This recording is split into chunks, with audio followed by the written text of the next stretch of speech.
est-ce que prendre la parole en public vous donne des frissons dans le dos, comme l'idée de sauter à pieds joints dans une piscine glacée, où vraiment on n'a pas envie d'aller, mais il faut y aller et on redoute, et puis finalement c'est dur, on y va, puis finalement une fois qu'on est dedans, c'est pas si terrible que ça.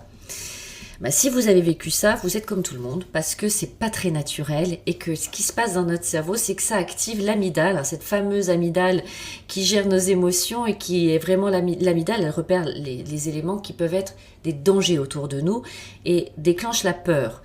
Et la peur, bah finalement, qu'est-ce que c'est? C'est la peur de vous retrouver en public. C'est la même peur que quand on était des hommes préhistoriques et qu'on sortait de notre grotte et qu'on retrouvait des mammouths en face de nous ou des tigres à sabre, à dents de sabre. Bah en fait, on a un peu peur d'être mangé. Et finalement, c'est le même effet que l'on vit aujourd'hui, sauf qu'on n'a plus de mammouths et de tigres à dents de sabre devant nous, mais une audience, un groupe, une équipe qui est prête à nous écouter. Mais qui déclenche la même réaction émotionnelle. L'amygdale court-circuite tout et nous met en stress, ce fameux état là qui déclenche les mains moites, la bouche pâteuse, le cœur qui palpite, les jambes qui flageolent, les trous noirs, l'impression de perdre son souffle. Donc, évidemment, c'est naturel, c'est normal, mais c'est très désagréable. Et puis on peut pas finalement faire une bonne présentation dans ces conditions-là. Sachez que tous les orateurs vivent ça, mais qu'il y a la grande différence avec le commun des mortels, c'est qu'ils ont travaillé dessus, ils ont appris à dompter ce stress et à préparer leurs interventions. Donc on va voir ici comment. La première chose, évidemment, c'est de se préparer. Donc préparer, répéter. Donc il faut d'abord connaître son sujet. C'est le meilleur moyen d'être le plus à l'aise. Connaître son sujet, gagner confiance en soi parce qu'on connaît son sujet. On n'est pas obligé de le connaître à fond. C'est-à-dire que si vous êtes dans un perfectionnisme absolu, vous ne serez jamais en confiance. Donc il faut que vous sachiez de quoi vous parlez. C'est déjà bien. Sachez de quoi vous parlez et préparez avec votre texte, avec une introduction, un développement et une conclusion claire. Déjà, une fois que c'est écrit, que c'est posé, c'est préparé. Si vous êtes plus à l'oral, faites-le en dictaphone, mais il faut qu'il y ait une structure à ce que vous allez dire. Ensuite, il faut vous entraîner. Une fois que cette structure est faite, entraînez-vous à haute voix. Ça peut être devant votre miroir, dans la salle de bain, dans la voiture.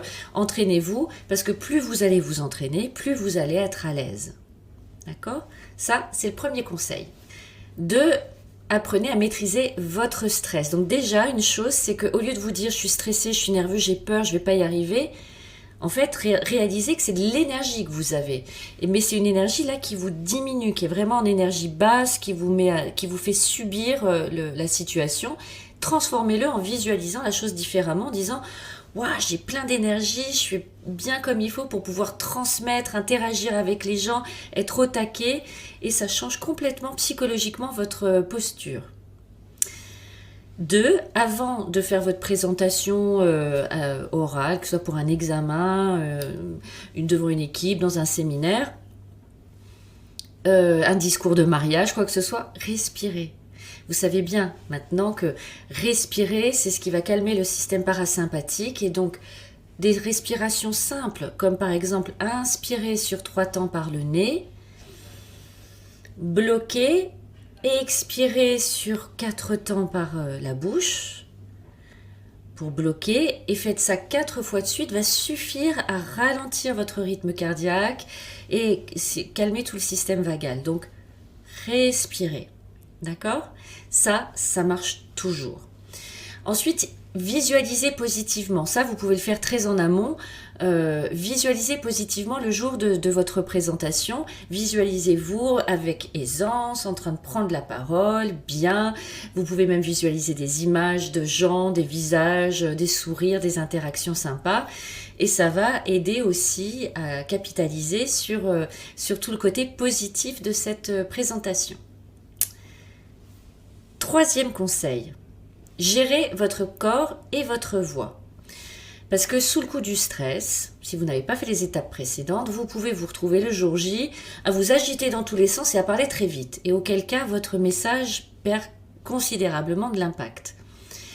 Donc, pensez à ancrer votre corps. Vous pouvez vraiment visualiser. Si vous êtes debout devant une audience un peu large, vous pouvez imaginer que vous êtes en train d'ancrer vos pieds avec des racines dans le sol, votre corps comme un tronc Et vos bras sont des arbres, des branches de votre arbre qui sont mobiles. Donc voilà, ça veut dire que vous êtes plutôt bien ancré dans le sol et puis que vous pouvez bouger avec les bras. Alors évidemment, il ne s'agit pas de faire des moulinets dans tous les sens, parce que sinon on est perturbé par les gestes et on n'entend plus ce que vous êtes en train de dire, mais juste d'utiliser vos bras pour illustrer ce que vous êtes en train de dire. Pour votre voix, posez-la. N'hésitez pas à faire des pauses. Prenez le temps. C'est vrai que la visualisation de nous-mêmes en train de parler et le moment J fait qu'on a tendance à accélérer. Donc ayez en conscience et décélérez.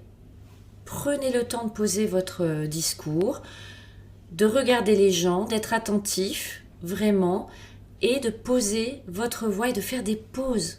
Ça permet aux gens d'emmagasiner et de réfléchir. 4. Gérer le regard des autres. Parce que en réalité, vous visualisez le regard des autres comme quelque chose de très jugeant, critique, agressif, et potentiellement une volonté de vous nuire. Alors peut-être que ça arrive dans les discours politiques et les débats politiques, mais enfin, si ce n'est pas votre cas, les gens ne sont pas forcément mal intentionnés à votre égard et il est toujours plus intéressant de penser qu'ils sont plutôt bienveillants à votre égard. Et donc, voilà, imaginez plutôt des gens, non pas comme un danger, mais comme des alliés. Voilà.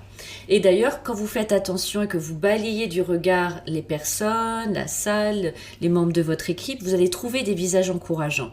Donc, appuyez-vous sur eux, ça vous redonne du baume au cœur, du courage et de l'enthousiasme. Acceptez les imperfections, c'est-à-dire que si vous bafouillez, si vous trébuchez, c'est pas grave. Vraiment, je vous assure, c'est pas grave. Au contraire, ça attire même l'empathie parce qu'on a mal au cœur pour celui qui rate un peu quelque chose. Donc, n'ayez pas honte et reprenez tranquillement. D'accord ? Tranquille. Acceptez vos imperfections. Et puis, dernier conseil, 5, c'est commencer progressivement. Si pour vous c'est très difficile d'imaginer de faire des choses en public, ne serait-ce qu'un entretien d'embauche, commencez avec un ami. Commencez avec quelqu'un de proche et demandez-lui du feedback pour pouvoir progresser.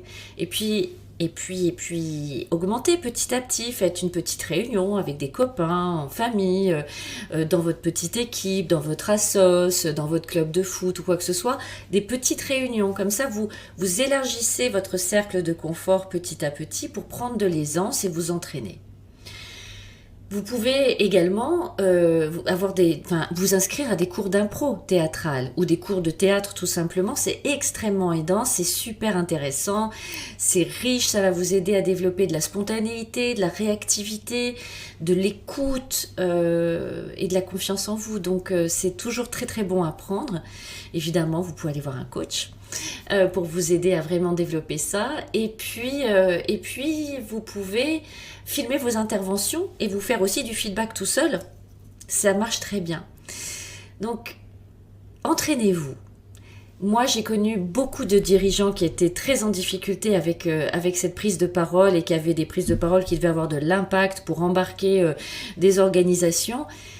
Une fois qu'on applique vraiment ça, il existe encore plein d'astuces, plein de choses que je peux vous partager, mais déjà ces piliers-là sont très importants et après on rentre dans le détail et on va aller en profondeur, mais entraînez-vous,